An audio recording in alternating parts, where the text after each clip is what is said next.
Porque assim, a gente vive numa cidade, em cidades gradeadas, em prédios gradeados. Em São Paulo, por exemplo, muitos carros blindados, quase todos possíveis. Assim, muita gente. Agora está na moda o totem de vigilância, você já viu? É um totem de vigilância com mais nos câmeras, prédios, com luzes e... com mais câmeras, pegando um prédio, coloca o outro, coloca também, então toda a rua fica guarnecida de câmeras. A gente vai criando coisas, mas não adianta.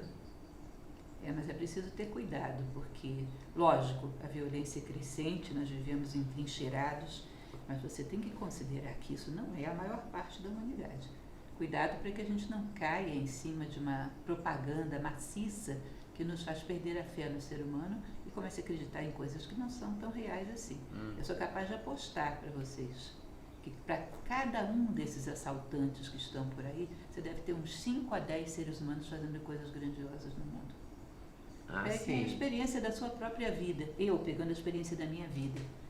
Quantas pessoas realmente criminosas eu tive contato pessoalmente, pessoas com caráter muito deturpado. Não foi nem 5% das pessoas que eu conheci na minha vida. 95% das pessoas que eu conheci podiam não ser heróicas, mas eram pessoas de bem que queriam criar seus filhos, ter sua vida, não queriam mal para ninguém. Se 95% das pessoas que eu conheci eram pessoas de bem, por que eu deixo me convencerem de que a humanidade toda não presta e não tem jeito? Não é assim. Cuidado, porque quando perdemos a fé na humanidade, é muito mais difícil de você construir em você alguma coisa de válido. Acreditando na humanidade já é difícil crescer. Sem acreditar, esquece. Não tem chance. A gente não esperava que depois da pandemia as pessoas ficassem melhores. Eu nunca esperei isso dele. Não. Nunca esperei. Na verdade, o que eu falei, inclusive, para todas as pessoas que me diziam isso na época, é que as pessoas não crescem de fora para dentro, elas crescem de dentro para fora. Contava sempre aquele episódio do Sócrates. Não sei se vocês conhecem alguma palestra minha. Dizem que uma vez falaram para Sócrates: Sócrates, você é um filósofo tão bom, por que a gente não amarra os 30 tiranos de Atenas aqui, você dá aula, horas de aula de filosofia para eles, quando a gente soltar virou todo mundo filósofo, uma maravilha. Aí Sócrates sorriu e contou uma história. Ele disse: a minha mãe, Fenaretes, era parteira, e era uma excelente parteira, mas ela não seria capaz de dar à luz a uma mulher que não estivesse grávida. Entende? Ou seja, quem tem essa gravidez de humanismo, essa gravidez de valores, se você ajudar, se você der uma boa oportunidade, o parto acontece, isso vem à tona. Mas se não está nessa gravidez, não vai ser uma pandemia que vai fazer essa pessoa se transformar em alguém muito melhor. Não é assim. Pode ficar mais traumatizado, pode ficar mais revoltado, pode ficar com 1000 coisas, pode não necessariamente crescer. Não é uma circunstância externa. Só melhoraria quem tivesse alguma coisa dentro que estivesse na iminência de nascer, ou seja, grávido. Senão, grávido do bem. Isso. E como é que você vê essas novas ferramentas, por exemplo, a inteligência artificial?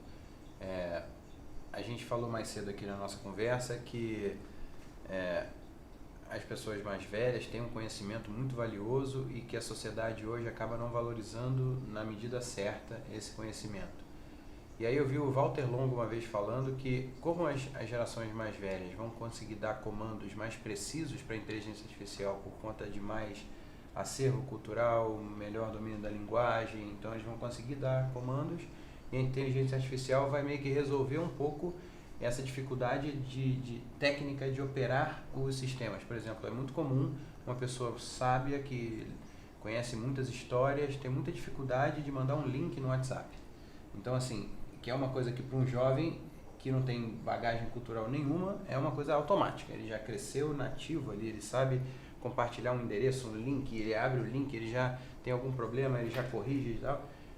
Você vê o potencial da inteligência artificial para levar a humanidade como uma ferramenta que pode ser perigosa para deixar todo mundo mais preguiçoso, ou você vê também o potencial que isso pode ajudar também a gente a ficar com menos picuinha tecnológica e botar a tecnologia para, sei lá, a serviço do bem? A serviço do bem, mapear padrões.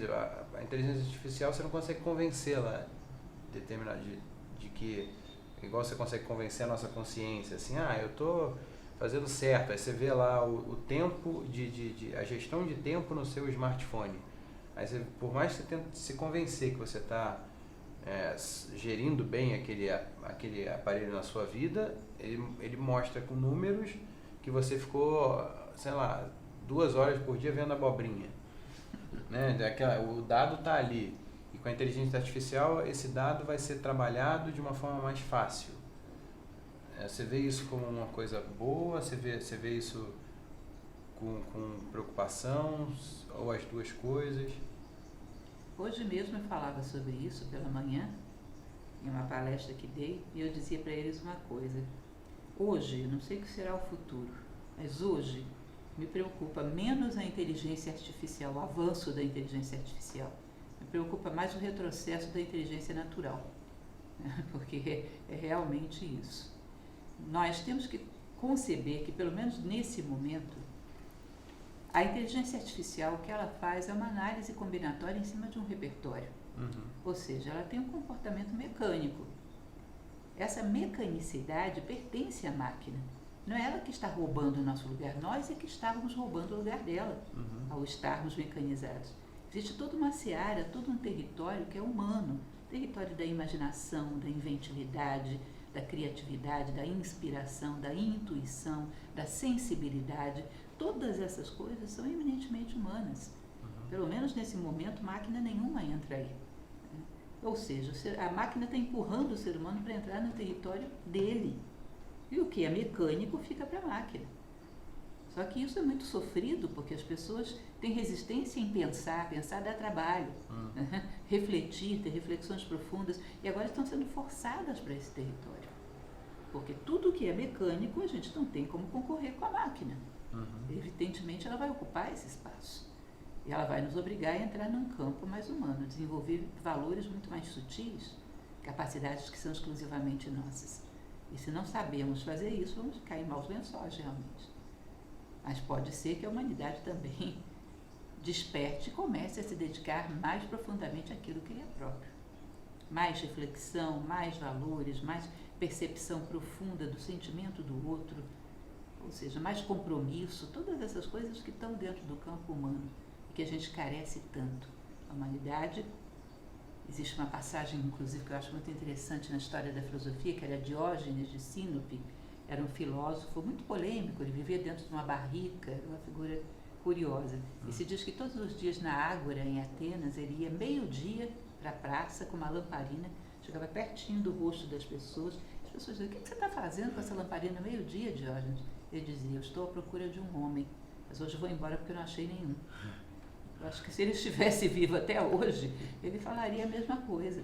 O homem, na plenitude da condição humana, com valores, com virtudes, com sabedoria, é muito mais raro, com muito maior perigo de extinção do que mico-leão dourado, arara azul, qualquer coisa que você possa imaginar. E talvez isso force a gente entrar nesse terreno humano propriamente dito e desenvolver valores humanos.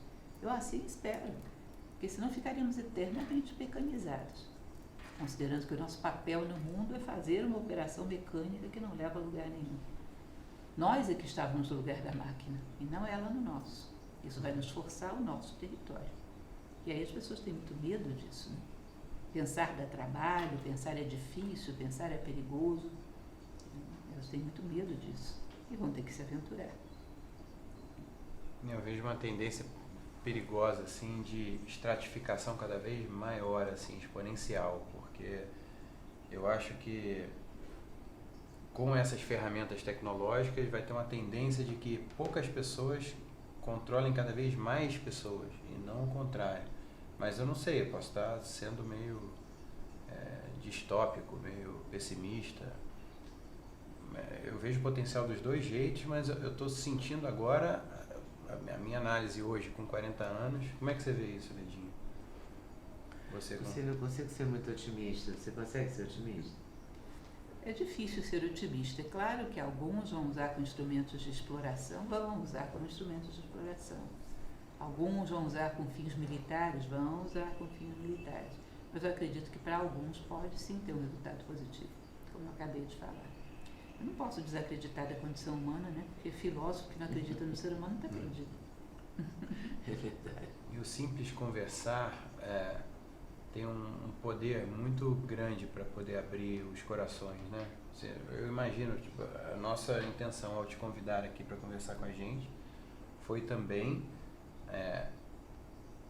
aprender, abrir os nossos corações, a nossa alma, nosso lado humano, e também buscar conectar com pessoas que tenham um interesse parecido para elas estarem junto com a gente nessa nova jornada nossa, né? E o que a gente quer é aprender e a gente quer melhorar. 1, 2, 3, gravando. E aí, gostou desse corte? Gostei muito, mas eu acho que vocês devem assistir a entrevista completa, que está no YouTube Leda Nagli esperando por você. Essa série Hoje Nagli, o Encontro de Gerações, está imperdível. Vale a pena conferir, hein? Com certeza. Se Deus quiser.